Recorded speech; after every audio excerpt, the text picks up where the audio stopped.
Okay, so Ashtanga yoga is a vinyasa system. Vinyasa is like moving, breathing, and we're linking everything together with the movement and the breath, which are counted. We count them in Sanskrit in Ashtanga because it's cooler. And so we're going to go over that and give you what the breath and the gaze, the drishti, is for each of those vinyasa. And then we'll also look in detail at the alignment. You know, not too much detail, but we'll try to be a bit more specific than we can be in our, say, the half primary video that we have out, or the beginners, which you can also watch on YouTube. Okay. All right. So we start in samastiti. Samastiti, more Sanskrit, it means same standing or equal standing position. And it has rules because it's Ashtanga. So that means the feet are together, the toes and the heels are touching. The arms are at your side, so palms rest on the thighs. And you're drawing your lower belly in and squeezing your bum a little bit. Tailbone pulls down and chest lifts up. Chin slightly drops, and your drishti, your gaze, is towards your nose, nasagra drishti. So this is where we start and where we end. From here, I'll just go through the vinyasa first. Yekam, we inhale and lift the arms up, palms together, and look at the thumbs. Dve, exhale, you're going to fold forward, hands on the floor by the feet, about shoulder width apart, and you gaze towards your nose as you bring your head towards your legs. Krini, inhale, lift your head up. Chitwari, as you exhale, keep the gaze on the nose through here, lower down into your push-up position, Chaturanga Dandasana. Pancha, inhale, pull through into upward facing dog, Urdhva Mukha Svanasana, gaze on the nose. And Shat, exhale, go back, hips up into downward facing dog, Adho Mukha Svanasana, and the gaze is towards the navel, Nabho Drishti. Here we take 5 breaths, 1, 2, 3, 4, 5. Sapta, on the inhale, lift the chin, step or hop, feet together, gaze on the nose. Exhale, Ashtau, press into the hands and fold, gaze on the nose. Nava, inhale, press through the feet, come all the way back up where we started in Ekam, and then exhale back to Samastiti, gaze on the nose. Okay, so that is the vinyasa count and the structure of the vinyasa Ashtanga Surya Namaskara. And let's look a little bit then at the alignment for each of the particular states of the vinyasa, where we hold it for a second. So we've already talked about samastiti. From here, yekam, as you inhale, and you want to time the movement over the duration of the breath, you're going to bring your arms straight up and the palms together, and the gaze is towards the thumbs. When you're doing something like this, you want to work properly with the shoulders, so make sure that you're externally rotating the arms as they lift, so rolling them out and letting the scapula stretch up the back. So you want to reach from your shoulders as you lift the arms. Don't try to pull the shoulder blades down your back as you flex the shoulder joint. It doesn't work. And while you're doing that, you're stretching up through the shoulders and lifting your chin. Try to keep your front ribs a little bit into the body. So try not to arch the back too much and collapse into your lower back. Okay, so this is all yekam on the inhale. As you exhale, dve, you're going to fold forward. Try to keep the arms reaching as you come down. You might need to bend the knees, which is fine. Otherwise, you can eventually keep the legs straight. Bring the hands onto the floor, shoulder width apart. Try to put them down where they need to be right at the beginning. So you don't want to move your hands around, as you move through each of the vinyasa. Put them down where they need to be for the rest of the vinyasa sequence. Shoulder width, index fingers pointing forward, and the head is releasing down towards the legs.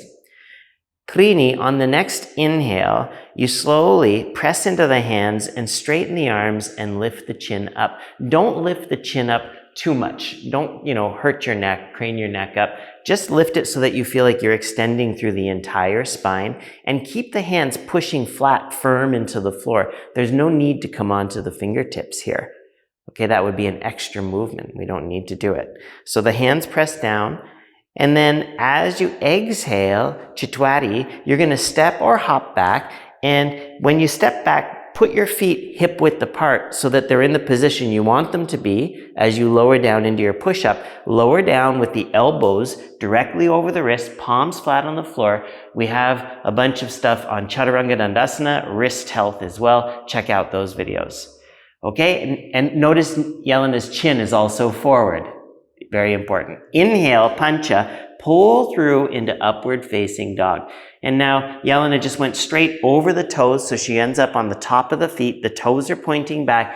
The legs are slightly internally rotating to release the glutes and let the hips sink towards the floor. She's using the arms to traction the spine, pulling the chest forward towards the front of the mat as the legs reach back. And again, she's lifting the chin slightly, gazing on the nose, and she's really resenting how much I'm talking about the position right now. Correct. And then exhale, shut.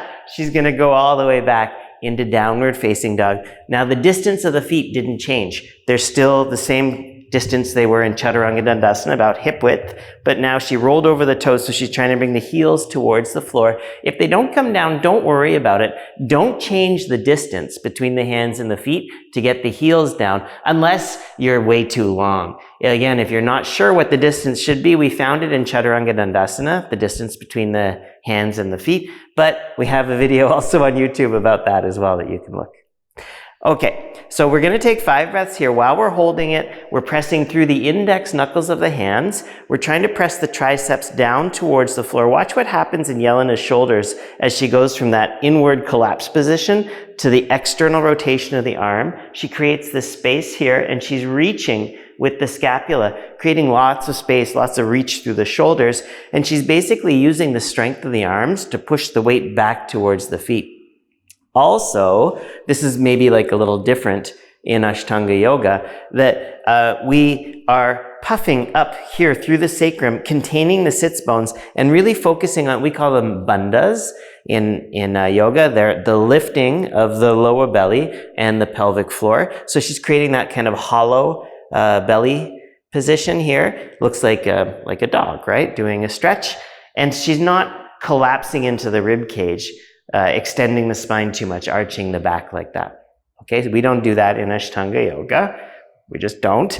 We keep the back nice and straight and contain the sits bones down, press the weight back. After 5 breaths here, sapta on the inhale, basically you start reversing all the positions now. You can inhale, step or hop, feet to the hands. When you come forward, make sure you bring your feet back together so the toes and the heels touch, or your best approximation. Try to keep the hands flat on the floor, lift the chin without craning the neck. And then exhale, ashtau. When you fold, push into the hands to help you fold. So don't just let the arms passively release. Push into the hands, contain the elbows so they point towards the back of the mat, and direct your chest towards your legs. Nava, when you inhale, you're going to press down through the feet so the legs are engaged. Pull your tailbone down, contain the front ribs, reach from the shoulders back into Yekam, right? And then exhale back to Samastitihi. All right, a little tour of Surya Namaskara with some pauses in particular poses. Very slow. Surya Namaskara. Did that feel slow? Mm-hmm. Feels slow if you're doing it, yeah. Because you're talking so fast, yeah? I tried to talk really fast. Okay, so we start in Samastiti, same standing position. In Ashtanga, after you do 5 Surya Namaskara A, you do 3 Surya Namaskara B. So we've just finished 5A in the sequence, and then Yekam, inhale, first vinyasa, that's what Yekam means. We come into Utkatasana, uneven posture, lifting the arms, the drishti is the thumbs. Dve, exhale, you fold hands to the floor, head towards the legs. This is now kind of like the Surya Namaskar A. Trini, inhale, your head up, straight arms. Chitwari, exhale, go back and lower down into Chaturanga Dandasana. Pancha, inhale, pull through into upward dog. Shat, exhale, go back, hips up, downward facing dog. Now here it changes up again. Sapta, inhale into Virabhadrasana A, the warrior one. You lift the arms, palms together, look at the thumbs. Ashtau, exhale, the hands down, step back, lower back down, Chaturanga Dandasana. Nava, inhale, upward facing dog. Dasha, exhale, back to downward facing dog. Ekadasha, left side. So left foot forward, right heel down, arms up, gaze on the thumbs. Dwadasha, exhale, hands down, step back, chin forward, lower down. Trayodasha, inhale, gaze on the nose and upward facing dog. And then Chaturdashi, exhale, hips up, downward facing dog. Now this last downward facing dog is what we call the state of the asana. It's the vinyasa that you hold. We hold for 5 breaths, and it's Nabu Drishti, gaze towards the navel. 1, 2, 3, 4, 5. And then Panchadasha, inhale, step, walk or hop, feet to the hands, feet together, head up. And Shodasha, exhale, gaze in the nose as you fold, head down. Saptadasha, inhale, lift the arms, palms together, back into Utkatasana, and then exhale back to Samastiti. So there were 17 counts there in Sanskrit. And and we went over each of the breaths, and that's kind of the overall structure of it. But what we're going to look at now is more the movement into the unique movements of Surya Namaskara B, so Utkatasana and the Virabhadrasana, and also the alignment of those postures themselves. Okay? So starting again, Samastiti, on Utkatasana, one thing I want to mention first is that we only want to do what we're told in Ashtanga. We don't really want to do what we're not told. Doing what we're told is hard enough, right? So try not to add on extra stuff that doesn't need to be here. And I mention it here because I see a lot of crazy shit in Utkatasana. Like, people get this weird fixation with the floor where they have to drag their hands along the floor or do all sorts of stuff, very elaborate. Or with the arms, they'll kind of swing them back like they're going to do a dive, So you really don't need to do any of that. Watch what a straight line is here. It's very simple because you're starting here in Samastiti, feet together, arms by your side. And then the most direct, most efficient way into Utkatasana is Yekam, inhale, you bend your knees and lift your arms up straight. The palms come together. When the knees bend, don't just bend your knees forward, stick your bum back as well, so you get this kind of zigzag shape in the torso. Your hips are at a slight anterior tilt, but you're using your core strength, your bandhas, to draw the tailbone down and the lower belly in. The spine is in extension and the arms are helping you with that, pulling the rib cage up. The arms are externally rotated, scapula rising up the back as she reaches through the arms. Palms touch. Knees together too. Okay? Exhale here, Ashtau, fold forward. So Jelena straightened the legs as she went down, and she can, right? But if you needed to, of course, you could always keep the knees bent. So you just keep the knees bent, hands to the floor, and you just straighten them as much as you can with the hands down on the floor. If the hands can't get flat, no problem. You're on your fingers. Eventually they'll come down if you keep practicing. But if you can get the hands flat on the floor, I want you to keep them there on the next vinyasa. So when you do Trini, inhale, try not to come onto your fingertips. Actually, try to keep the palms flat on the floor, push into the hands, and create just a little bit of roundness in the back. Jelena's got this unfortunate bump in the upper back. Just joking, that's her microphone. So what we want to do is create this curve where we're accessing the strength of the shoulders and the upper back, and then maintain that connection to the strength as you go back into Chaturanga Dandasana. So you keep pushing through the hands. And note, Jelena's elbows are over the wrists, the palms are flat, and the chin is forward, and the back is nice and straight. Okay, from here, inhale, you roll over the toes, come into upward facing dog, the arms spin in, you're pulling the chest through, and then exhale, go back into downward facing dog. We talk about those in depth in the other tutorial on Surya Namaskar. But now, we're going to step forward into Virabhadrasana. So Sapta, inhale, big step with the right foot. Now look what Jelena did, because she's fancy. She turns the left foot in first, and then steps the right foot forward, making a really big step and lifting the arms up. So she makes it look easy because she's Jelena, but that's pretty hard to do at first for a lot of people. So what you might need to do is come onto your toes first, get the hips to lift a little bit more so you have some clearance, and then step the right foot forward. You might not be able to get the right foot all the way forward on the inhale, so you might need to use your hand just to get the extra movement and take as many extra breaths as you need to at first.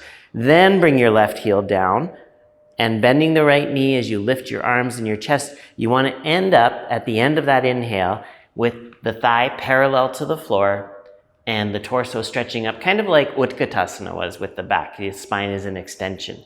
And you see Jelena's left foot is pointing straight out to the side. The outer edge of the left foot is down on the mat. Okay, and then exhale from here, Ashtau. She brings her hands flat to the floor first, pushes into the hands, lifts the back heel up, and then steps the right foot back and lowers down. Try not to go through any extra movements there, like going back to downward dog before you lower down. Inhale into upward dog.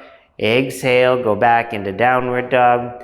Ekadasha, same thing on the left side. So inhale, if you want to do the fancy version, right heel down first, big step forward with the left foot. Make sure you step wide enough, long enough, so that when you bend the knee, the thigh can come parallel to the floor.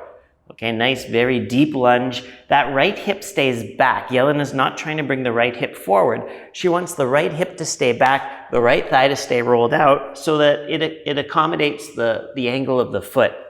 You can see the foot and the knee and the hip are all rolling out in the same direction. If she tries to bring this hip forward, it's going to torque the knee. So the hip stays back, the thigh stays back, but the rib cage goes forward. It's a really beautiful, dynamic kind of swoop through the body and the leg. And then exhale, Dwadasha, hands down, palms flat, push through the hands as you step back and lower down. Trayodasha, inhale, upward dog. And Chaturdasha, exhale up into downward dog. And then again, 5 breaths here. 1, 2, 3, 4, 5. Remember the posterior tilt. You're containing your sits bones, kind of puffing through the sacrum. You don't want to collapse your back. Okay?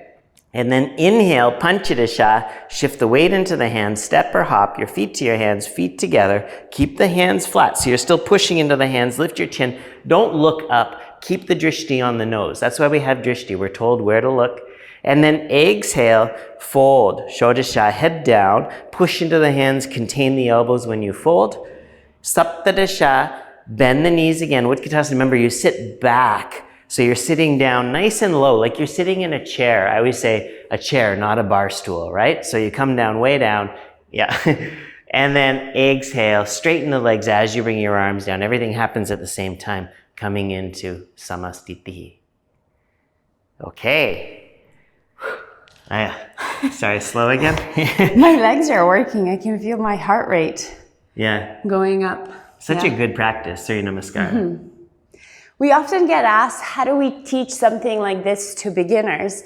And honestly, we don't teach it any differently. The only cue that we would emphasize is take extra breaths, though we wouldn't count those extra breaths for them. We want, as the teachers, to pass the teachings on as honestly and as unedited as we can. So we would still call out inhale, exhale only, but if we notice that the breath is being held, which is quite common with these big movements of stepping forward, we would say breathe. Just take extra breaths, and then as the next movement comes, try to go back towards the correct breath, which in case of going up, it would be exhale, come down. Mm-hmm. Yeah, I remember when I learned Surya Namaskara, I couldn't step forward and lift the arms all in the inhale. And that's very common teaching other people as well. It's normal. So just make sure you're breathing, because it's yoga, right? You don't want to hold the breath. And you want your body to be fed the whole time with oxygen. And the very fact that you are noticing that you are not breathing when doing the practice or doing these big moves is a right thing. You're noticing, you're becoming mindful of your breath, and then you change it to breathing. So inhaling or exhaling, whichever it is. It's magic. It works even if you can't do it. Okay. Well, I hope that was helpful. If you did like it, make sure to like it. Please let us know if there's something else you want to see in the comment section. And make sure to subscribe to us and share this if you can. Okay. Thank you. Bye. Bye.